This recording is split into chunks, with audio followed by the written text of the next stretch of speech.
Okay, marvelous. Okay, and so welcome everyone to today's session on the ISO 37000 webinar. The first thing I do need to do as well is to share my screen. So just bear with me a second and I will do that. Okay, so if you could just give me a thumbs up to say that you can see the screen, and I'm just going to put that into a slideshow format as well. Just bear with me a second.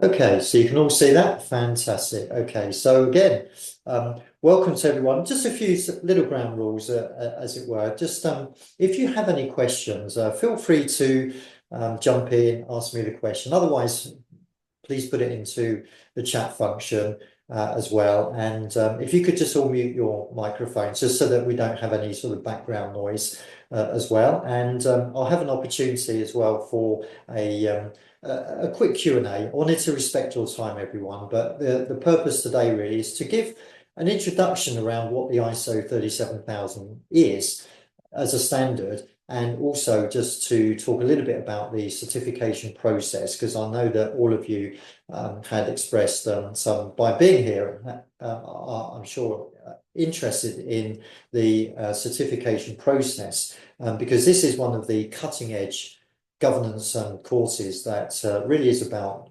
the developing thought leadership around the latest thinking around around governance. And this is what the ISO 37000 standard has achieved. So let's look at some key things really. What we're going to cover today is a little bit about the introduction history, the ISO wheel. You'll see the ISO wheel.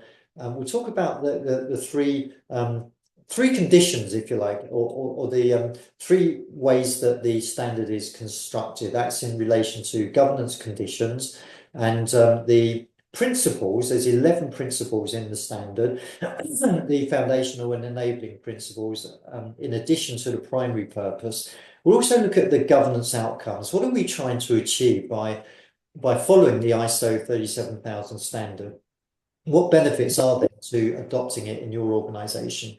And then, of course, we'll look at the certification process, how to achieve that. Like I say, we'll have opportunity to for some Q&As as well. And if you have any questions in between whilst I'm presenting it, I say feel free to raise them. I think if you just put I can't see all of you when I have my screen on place here, but if you put your hand up, as it were, in terms of the I think there's a hand up section, isn't there, on Zoom, and raise your hand, and that should bounce you to the front, and then I can of course address any questions that you have.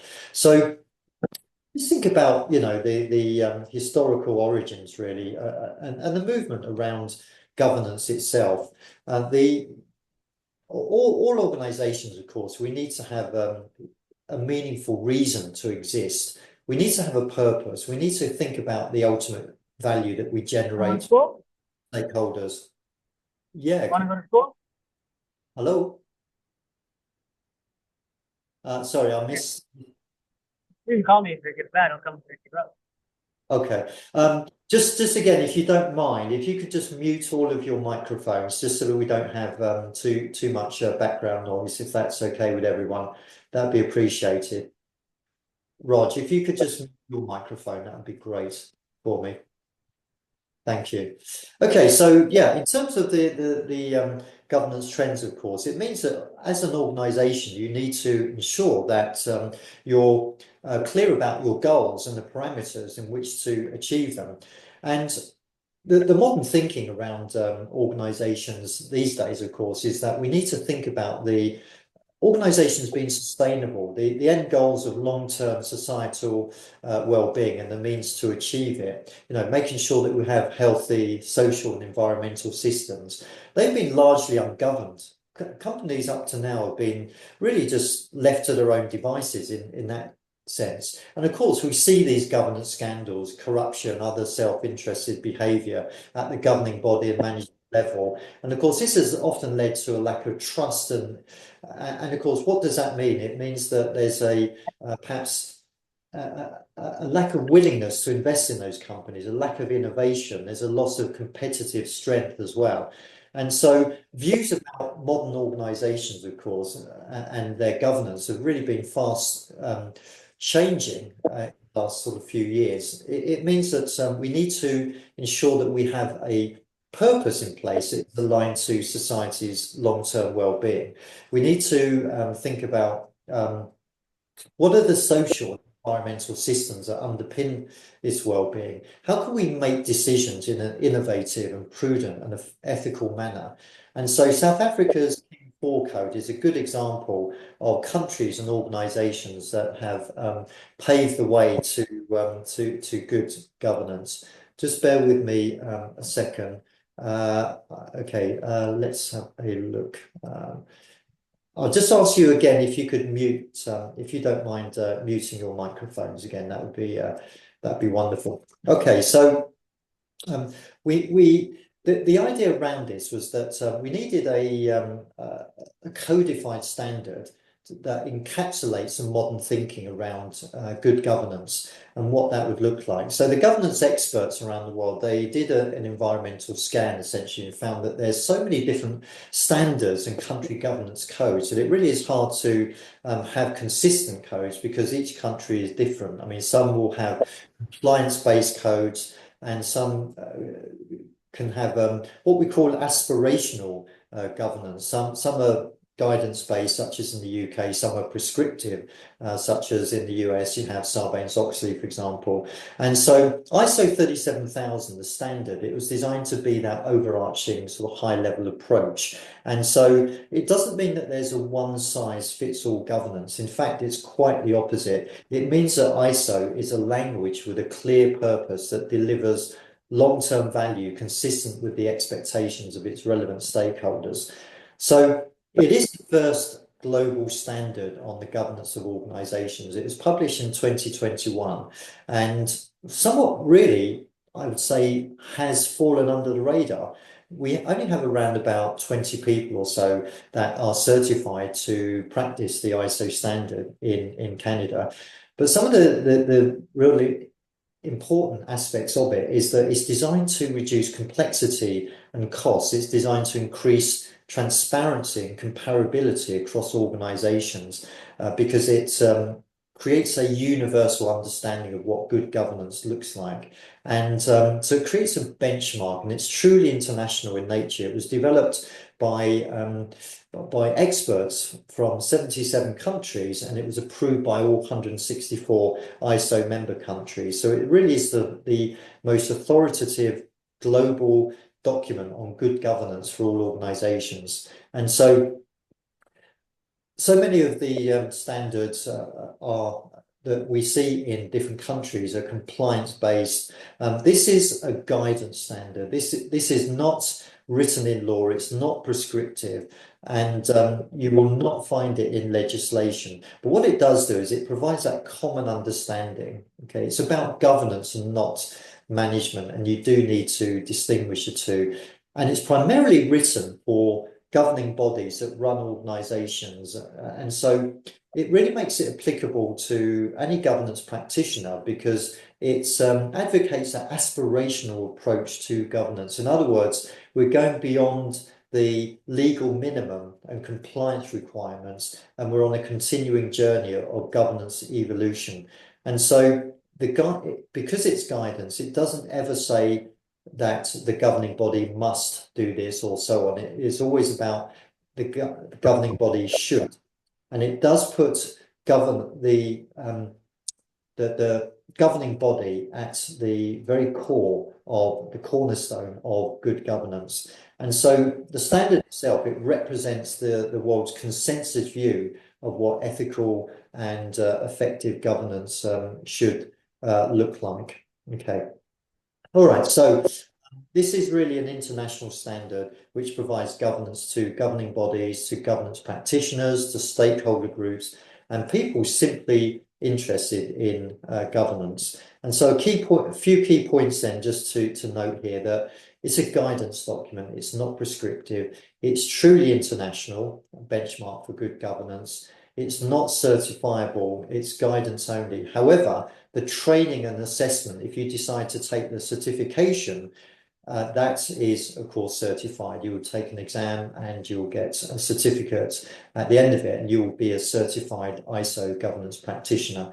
And the standard itself is divided into three main sections, which I'll talk about shortly: the governance conditions, the principles, and the outcomes as well. This is not tick box based compliance. Okay, this is all about that aspirational, what does governance look like for your organization? Okay, so I'm just going to pause actually just before I talk about the ISO wheel and just make sure that is everyone able to hear me, and that is coming across loud and clear? Yeah, I'll take that as a yes. All right, marvelous. Okay, good. Let me just go back into screen.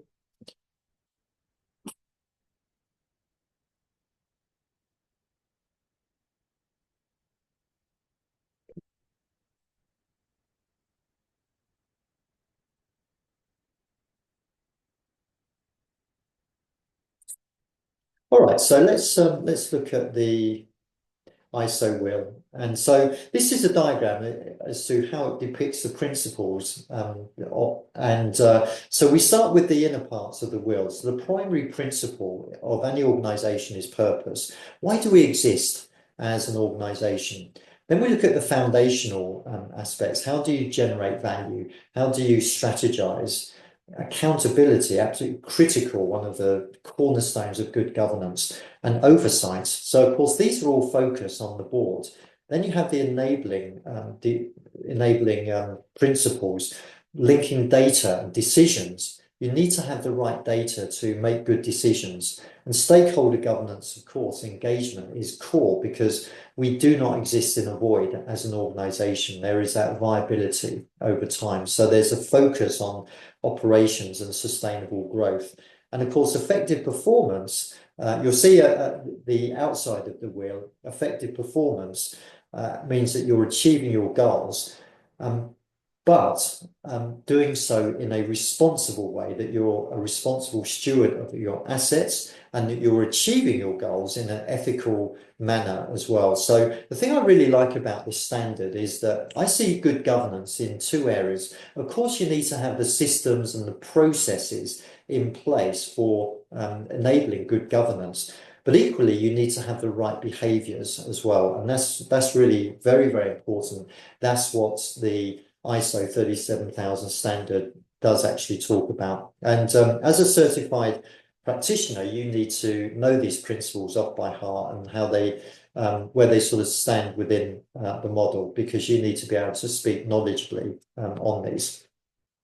Okay, so let's look at the first section, really, the governance conditions. And this is all about making sure that we have in place conditions that ensure that governance is integrated throughout the organization. We always talk about the fact that the board sets the tone at the top, but the important thing here also is that we need to ensure that good governance is integrated right through the organization. Okay, and so what does that actually look like in terms of those 5 key governance conditions? Well, the first one, integration, means that it's not just good governance exercise throughout the governing body, it's also throughout the organization itself, including stakeholders, internal stakeholders, managers, other internal functions of the organization.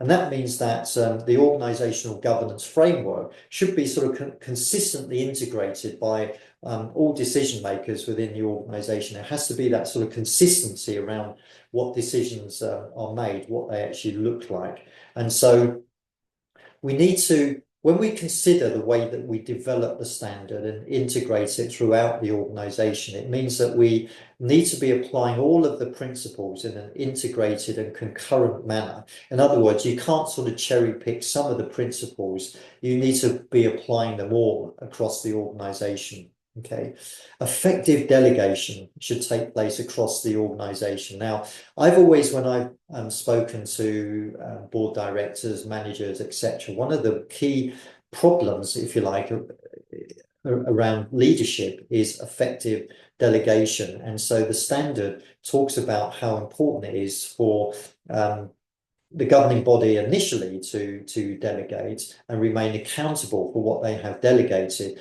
but of course ensuring that responsibility is cascaded through the organisation.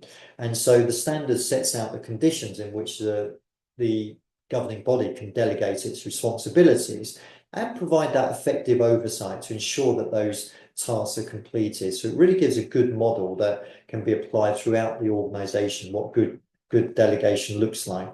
And then, of course, making sure that we do understand that governance and management activities should be clearly distinguished in our governance model as well, so that essentially there isn't that sort of crossover, which often I've experienced can cause a little bit of conflict, a little bit of tension around that as well, because you need to have a clear separation of duties within your governance structure.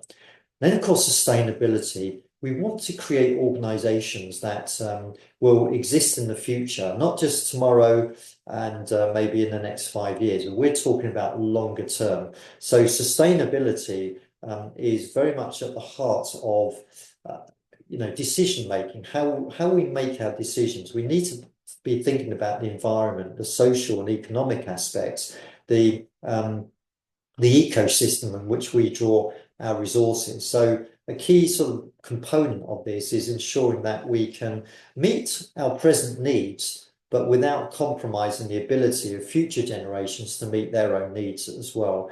In other words, making sure that we align our strategy with sustainable development over time. And then ultimately, the stakeholder expectations should be considered in decision making. We don't exist in a void, and therefore we need to make sure that we understand what our stakeholders are looking for in their interaction with our company, with our organization.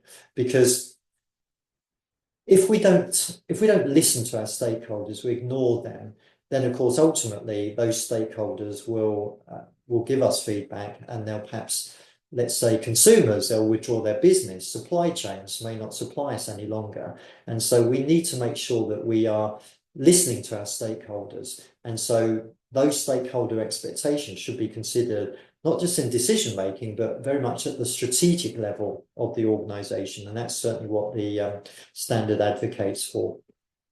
The other part of the governance conditions as well is around the governing body. And we talk about composition, it gives some really good guidance around the composition of the board and that sort of cognitive diversity, what that should look like, the relevant sort of knowledge, understanding and skills. And actually one thing I really liked is the emphasis on the soft skills that often get somewhat pushed aside when we think about when we're recruiting for new board members. We look at their track record, their technical skills, but we don't always think about the soft skills and that those types of EQ and strategic intelligence that can be brought to the table. So really pleased to see that was in the standard, that we look at those soft skills in the composition.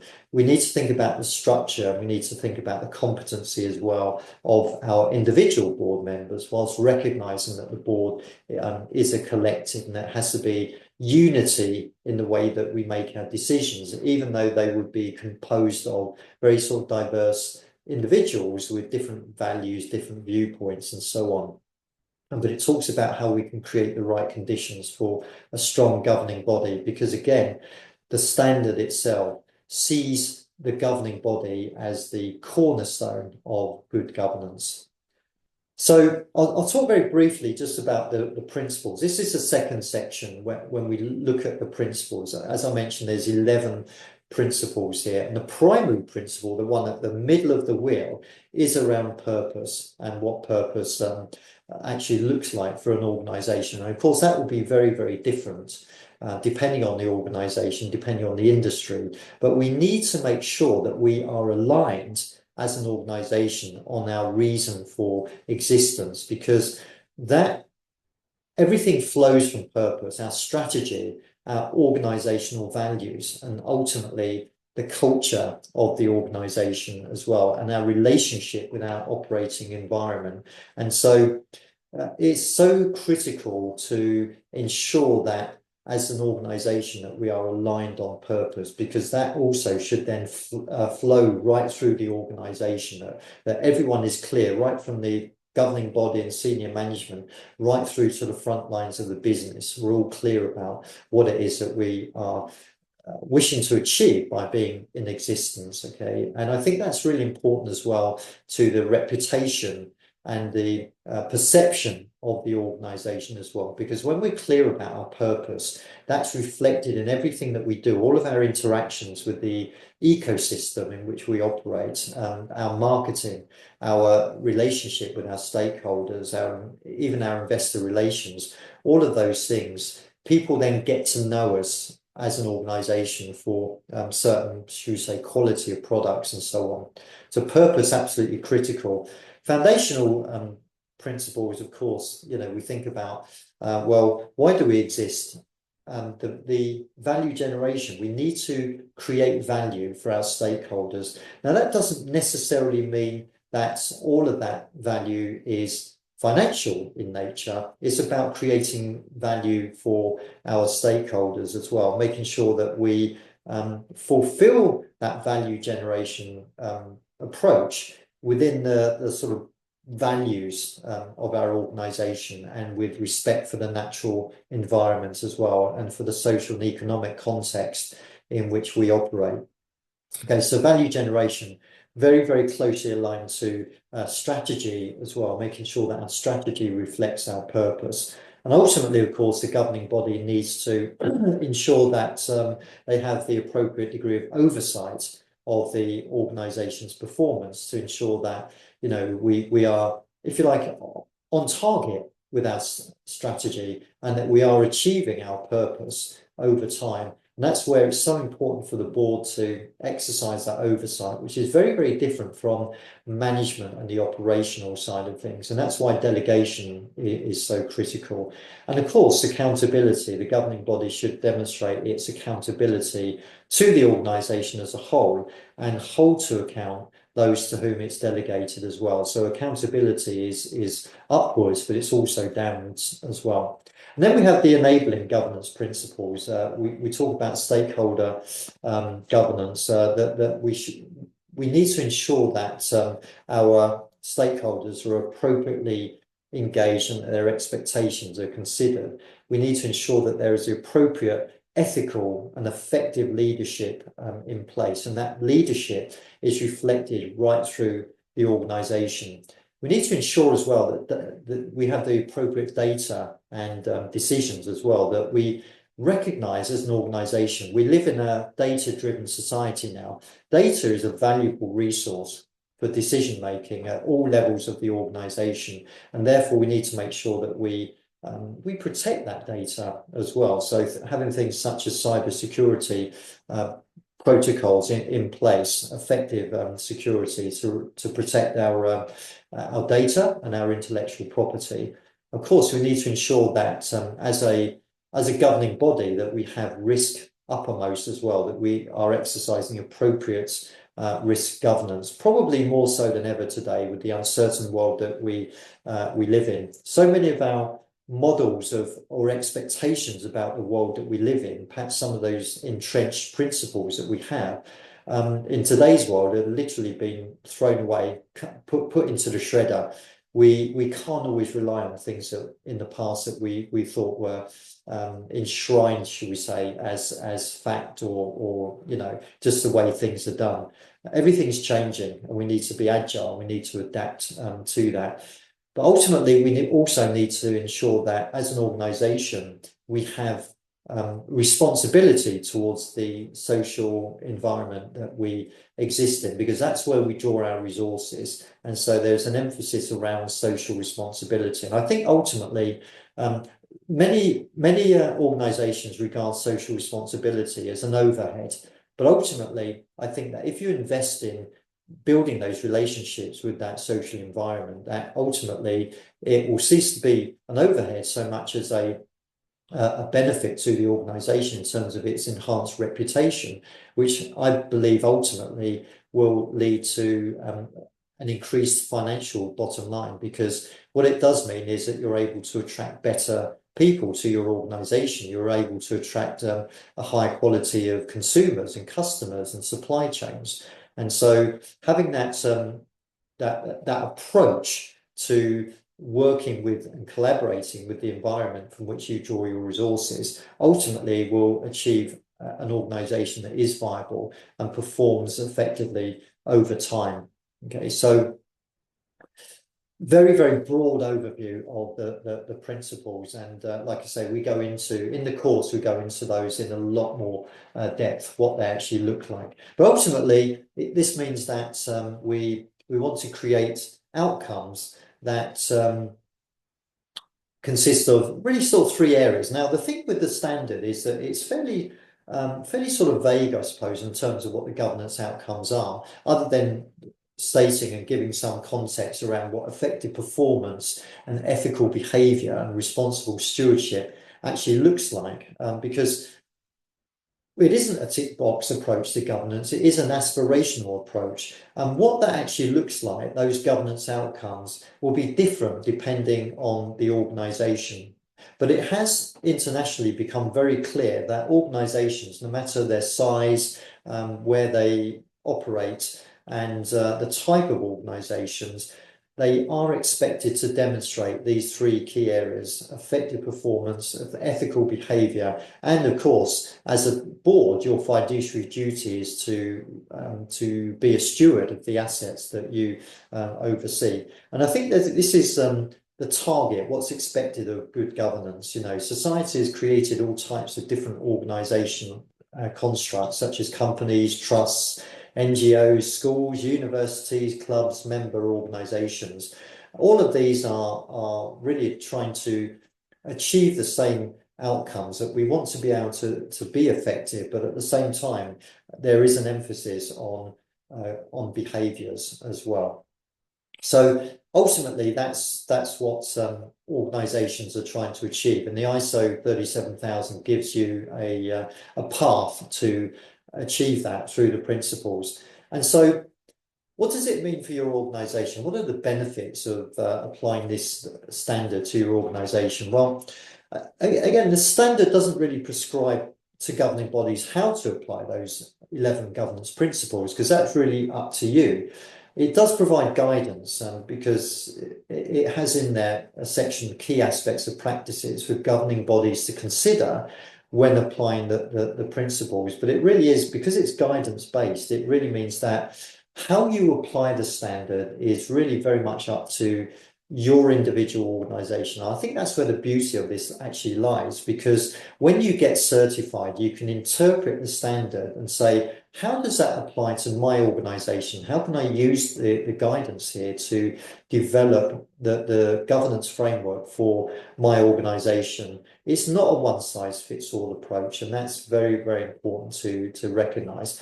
But key benefits are here: a truly international language. This is an international language for good governance. It's signed off by 164 ISO member countries. It does mean that in the future, organizations will be much better positioned to attract capital from institutional investors, other large capital providers, because they can demonstrate a strong system of governance. In fact, one of the things that I'm working on at the moment is talking to venture capitalists and talking to them about what good governance looks like when they're investing in startup companies. And almost without exception, they're all saying, well, yeah, you know, if we're going to invest in a startup, they may have an innovative idea and a fantastic product, but they need to have a foundation of good governance that supports them. Otherwise, it's like trying to build a house without foundations.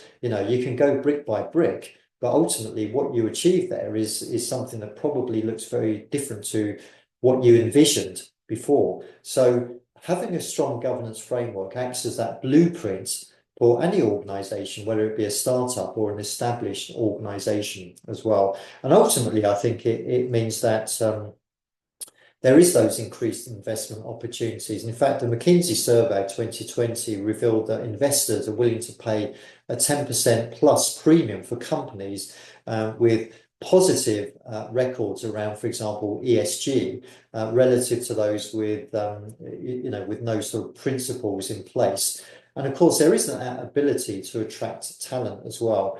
And last year, I saw the stat that, now, 2025, here we are, the millennials, the younger people in the workforce, is around 75%. And arguably, the millennial generation are the first generation that are prepared to walk away from organizations that do not share their values. This means that the war for talent will ramp up, and only organizations with the appropriate reputation and culture will be able to attract the best and brightest talent. And of course, stakeholder confidence and reputation as well. The stakeholder engagement will ensure that organizations that adopt the standard will be able to work collaboratively with those stakeholders and thereby enhance the organization's reputation as a good corporate citizen that really carefully considers that triple bottom line of people, planet, and profits. Because what we're doing here is we're considering the larger interests and a larger pool of stakeholders in our decision making. And ultimately, that means that there will be improved organizational resilience. I would say a better, more engaged culture. People are less likely to leave the organization because that has a strong culture, because they're going to be more engaged, they're going to be more loyal because the organization supports their personal development, their personal aspirations. They're dealing with matters in an ethically responsible way, such as dealing with our supply chains in a fair and equitable manner. In other words, it speaks to our own values, if you like, and that ultimately means that an organization will be in the future more resilient and able to cope with crises in a much stronger from a much stronger foundation. Okay, and so I'll just very quickly pause there and very, very broad overview of the standard itself. But I just wanted to pause very quickly there and ask if any of you have any other thoughts around benefits of applying the standard within your organization. From what you've heard, what are the things that you might be able to implement in your organization, for example? Just going to go to the chat. Anyone at all? Have I covered all the benefits? I think it's perhaps something that can be applied. Once you understand it and you apply it, you'll see that there's a whole range of benefits. But okay, great. All right. So let's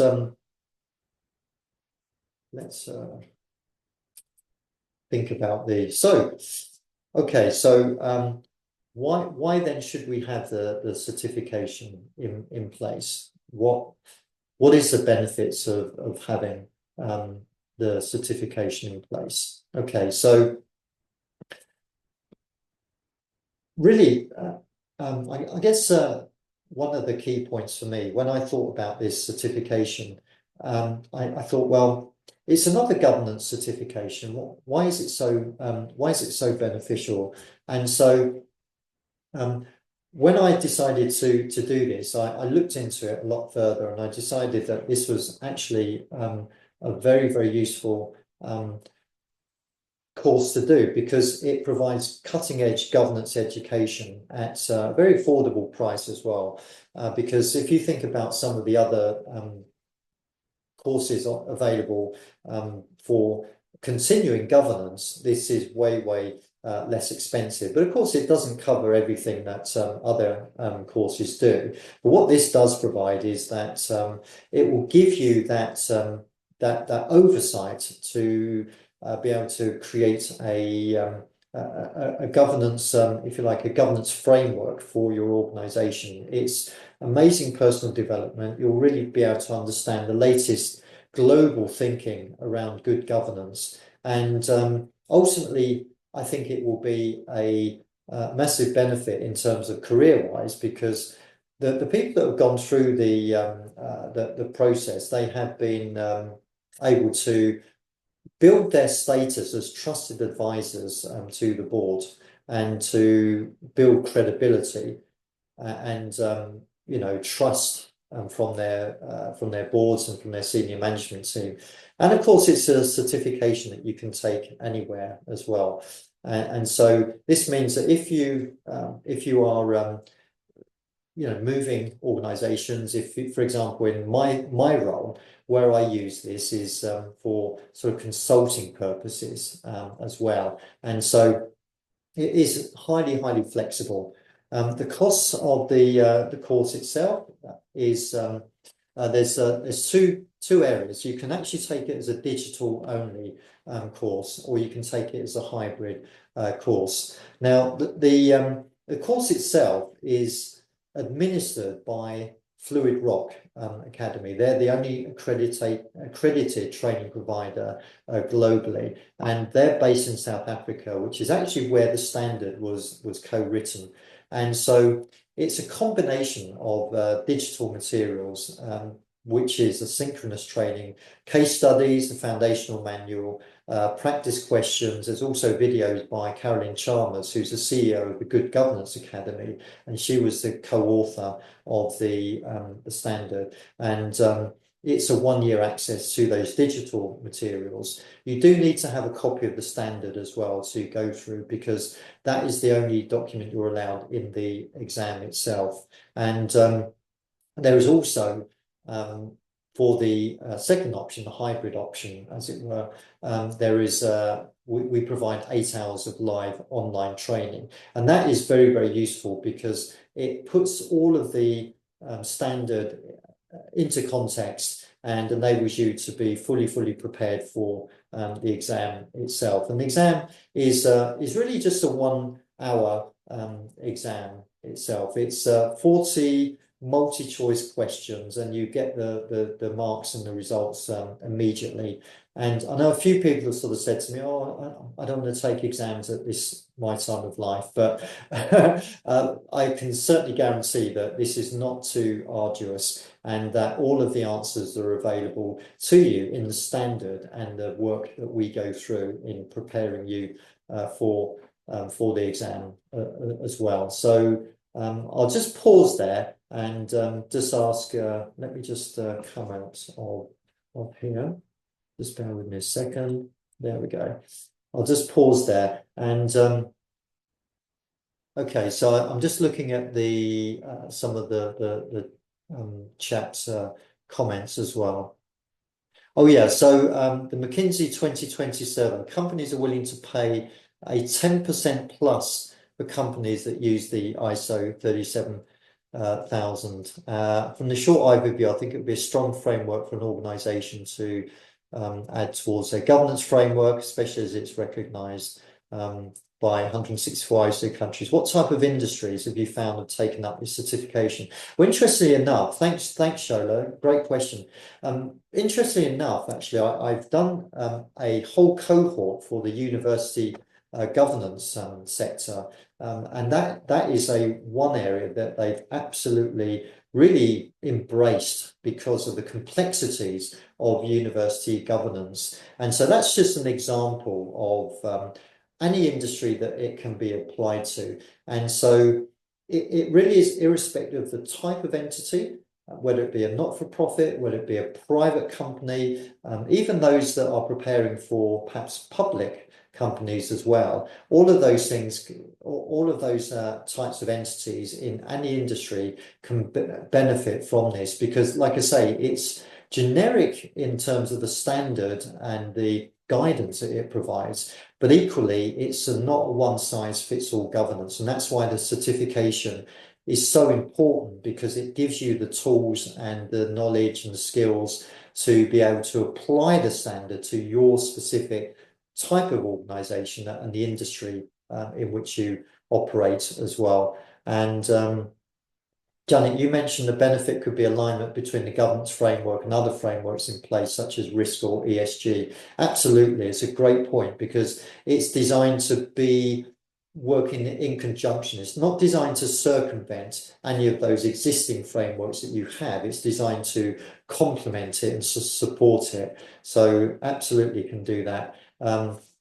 Colleen, you mentioned reputational benefits as well. And absolutely, ultimately, I do think that this is a key part of this, that organizations that embrace the standard, the latest governance thinking around it, will be able to achieve a much better reputation. And we know what the benefits are of having a good reputation in the marketplace, that ability to attract talent, capital, etc. So that's a little bit around the standard and the certification itself. It's not terribly complex to go through. I would say that I probably invested around 40 hours in total of time in terms of doing the asynchronous training and doing the live online training and also and preparing the course and taking the exam. It's probably about a 40-hour investment. The total cost financial investment is just under 1,200 Canadian dollars. It's actually 1,183 to do the asynchronous training and to do the live online training as well. And if you compare that, like I say, to a lot of the other governance training out there, in fact, a few of the people that I've worked with have that I've taken through the standard have been able to get training a budget from their employer as well, just because, you know, it's the benefits of it far outweigh the investment. And I think that's where they've been able to make that business case to their employers. I have to say that, you know, as an individual doing this, it was a bit of a risk for me in that sense, because you know, I'm self-employed, I guess, in that sense. I don't have anyone to provide me with the funding to do this. But for me, it's been the best return on investment that I've done in a governance course in the last 10, 15 years or so. You know, so yeah, that's it. A little bit about that. Just in terms of, I'll just share my screen again just before we all sort of go, and just ask you a little bit around maybe just answering these questions as well. Just bear with me a second if I can get my sharing my screen up again, and there we go.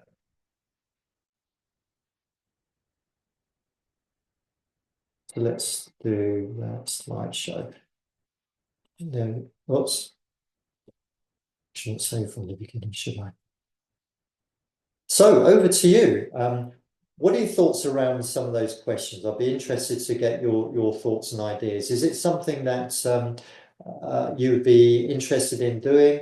How important do you feel it is to obtain the latest qualification in governance, and what do you perceive personally as being the benefits in being certified? And very anxious to hear your perspectives around that. Any of those questions? Is there anything else that you need to know before deciding to take the certification program? So who would like to? I'm conscious that we're sort of heading towards the end of our time allocated. So over to you. What are your thoughts? Janet, what are your thoughts around any of those questions? And is it something you've thought about in the past? Yeah, thanks, Paul. Good to see you again. I've definitely thought about it. Wasn't able to take it in last year, so really thinking about it for this year. So I know a little bit about the standard. I've done a little bit of research. We've had some chats, which makes me feel very comfortable with that it's very well aligned with the industry that I'm in anyways. So important to me. Yeah, I think it would be really good as the industry I'm in is in a time of change, a lot of merger and acquisition taking place. So I think it would be really beneficial. And then what else do I need to know? I was really looking for the information you gave at the end there about the certification training. So what does that entail for me? How can I fit this into my own life? So I think that might be of benefit to people wondering about what that is. So 40 hours is doable perhaps. And so, yeah, you'll likely hear from me about the next cohort. Marvelous. Okay. Excellent. Well, we have a cohort coming up in March. That might be a little bit too soon for you, I know, but we have one. I think the next one is June, July time or so. So hopefully that will work to your timeline. And yeah, but very briefly then, I know one or two have had to drop off. Just ask Agnes. I think you're planning to take the standard certification quite soon. Yeah, Paul, thank you very much for the introduction and then the overview. I would say that this course would be a great addition to the knowledge or that I already have. It doesn't matter, because I just started a bit on the sustainability space. So I think that would be a good addition to the existing frameworks that I'm aware of. And Certainly complements sustainability. Yeah, yeah. exactly. ESG And I training. think speaking of the time investment, I would say that's not hard to achieve. Obviously, it's an investment in myself. And then about the financial, it's the same. I believe that the outcome would be much better than the investment. And I'm Well, yeah, really certainly I felt looking that. forward to start on this journey. Excellent. Fantastic. Thank you, Agnes. Shola, what are your thoughts around is it something that has fallen within your radar? I know that you've expressed interest in the standard previously. If you're there, Shola. Oh, okay. Can't unmute. Okay. Don't worry. I know that feeling. Saranya, how about you?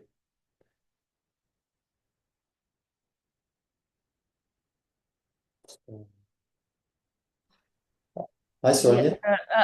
Hello. Hi, Paul. Yeah. Um, are still exploring things, so I'm just checking out what's new in here. And once I join any company, how could I speak about ISO standards with them? So that is, uh, like being a student, I'm just exploring things as how governance professionals works in Canada.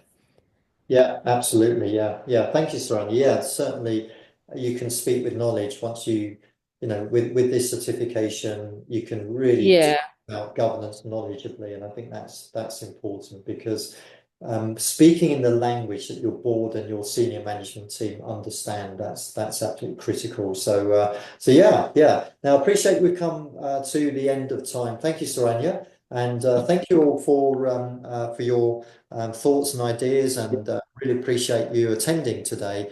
And I look forward to hopefully having you on my certification courses very, very soon. I facilitate the live online training sessions, and yeah, it'd be great to have you on board. And feel free to get in touch if any questions and so on.